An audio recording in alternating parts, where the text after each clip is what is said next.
You know, I was called Skeletor, because I look like a skeleton.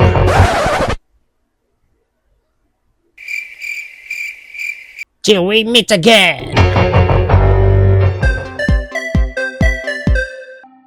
And here's the toy that we're going to review for today. This is the Masterverse. Masters of the Universe Revelation Skeletor.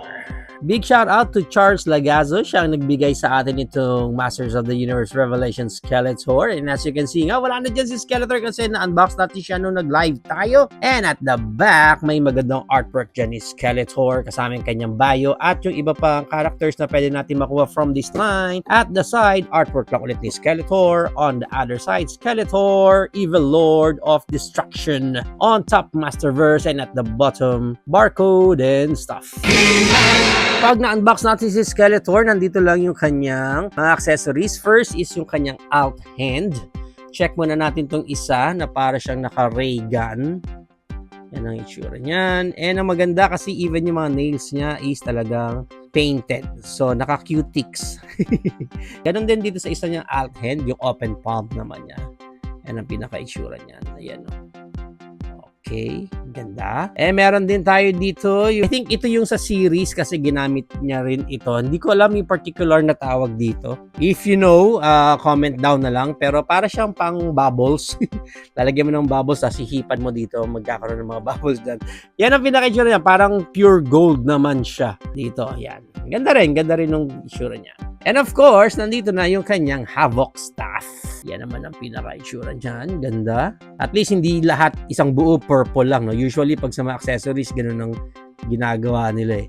Isang buong kulay na lang para sa mga accessories. Pero this one, talagang maayos and maganda din yung pinaka-details nung Havoc staff niya. Nice. Ganda. Let's proceed daw sa ating main figure na si Skeletor. Check muna natin yung kanyang pinaka-details. Yan ang kanyang face. Akala mo naka-shade siya. No? Kasi black na black yung sa mata niya doon. Ganda rin nung sculpt nung sa head niya. Cool. And then yung pinaka-armor niya. Yan. Ganda. Yung sa side niya. Yan pa. And then yung sa lower part. Even yung nails niya sa paa. Painted din. At the back, yan naman ang pinaka-itsura niyan. Cloth yung pinaka-cape niya. Then sa back side, yan ang itsura niyan. Nice! And para sa kanyang articulation, yung head niya naro-rotate 360. Walang gaanong look up, pero look down niya, maayos naman. Meron siyang Creed moment. Nakakapag arms wide open siya ng ganyan. And of course, articulated yan, 360. Even yung kanyang bicep, naro-rotate yan. Double jointed yung kanyang elbow. That's why you can look at his muscles. Hands, naro-rotate din yan. May up na ganyan. And may down din na ganyan. Meron siyang ab crunch dito. Ayan, pwede siyang mag-final countdown dyan. And may swivel din na ganyan. Merong rotation din sa kanyang waist. And meron siyang Van Damme split. Hanggang ganyan yung kanyang Van Damme split, which is good. And yung kanyang high kick. Hanggang ganyan lang yung high kick niya. And yung back kick niya, halos walang back kick. Yung sa thigh part niya, naro-rotate din yan, 360. Yung kanyang knee bent, double jointed yung knee bent niya, which is good. And meron din siyang rotation dito sa ilalim ng knees niya. And then yung paa niya, up na ganyan and down na ganyan, and of course na rotate din yan, 360. Now let's try naman yung kanyang mga accessories. Mapapansin nyo kasi itong hands niya, yung isa is weapon wielding na, pero itong isa is closed fist talaga siya. So papalitan natin tong isa, yung right hand niya, ng yung parang naka-ray gun niya. And then, dyan natin papahawak yung kanyang Havoc staff. Kaya pa rin naman niyang hawakan eh. Kahit na parang medyo naka-ray gun siya dyan. And then, dito sa kabila, dito naman yung isa niyang staff. Yun. Okay. Medyo mabigat lang yung Havoc staff. Umiikot tuloy sa kamay niya. Mabigat eh. Mabigat itong parang pinaka-ram head dyan. And of course, pwede rin natin matanggal yung iba pa niya accessories dito kay Skeletor. Tanggalin muna natin yung Havoc. Tanggalin muna natin yung mga accessories niya na yan. And itong head niya, pwede natin ma-pop off yan para matanggal natin itong pinaka shoulder pad niya, itong cape niya. Napakasimple lang kasi ng cape niya. Yo. Ayan o, isang buo lang siya na ganyan. So, pwede matanggal yan. And of course, itong belt niya sa chest part, pwede rin matanggal yan. I-unpin lang natin yan dyan sa likod.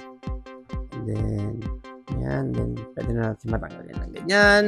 Itong pinaka-skirt niya, hindi na rin pwedeng matanggal kasi parang part siya doon sa overall waist area niya. Itong sa may paan naman niya, nakadikit mismo doon sa part din mismo nung paan niya. Kaya hindi na rin pwede matanggal yan. And then itong hood ni Skeletor, hindi na rin pwede matanggal. Part na siya nung overall head niya. Kaya ipapop in lang natin ulit yan dyan. So yan naman ang itsura ni Skeletor pag wala yung iba niyang mga accessories. Awkward lang ang itsura niya.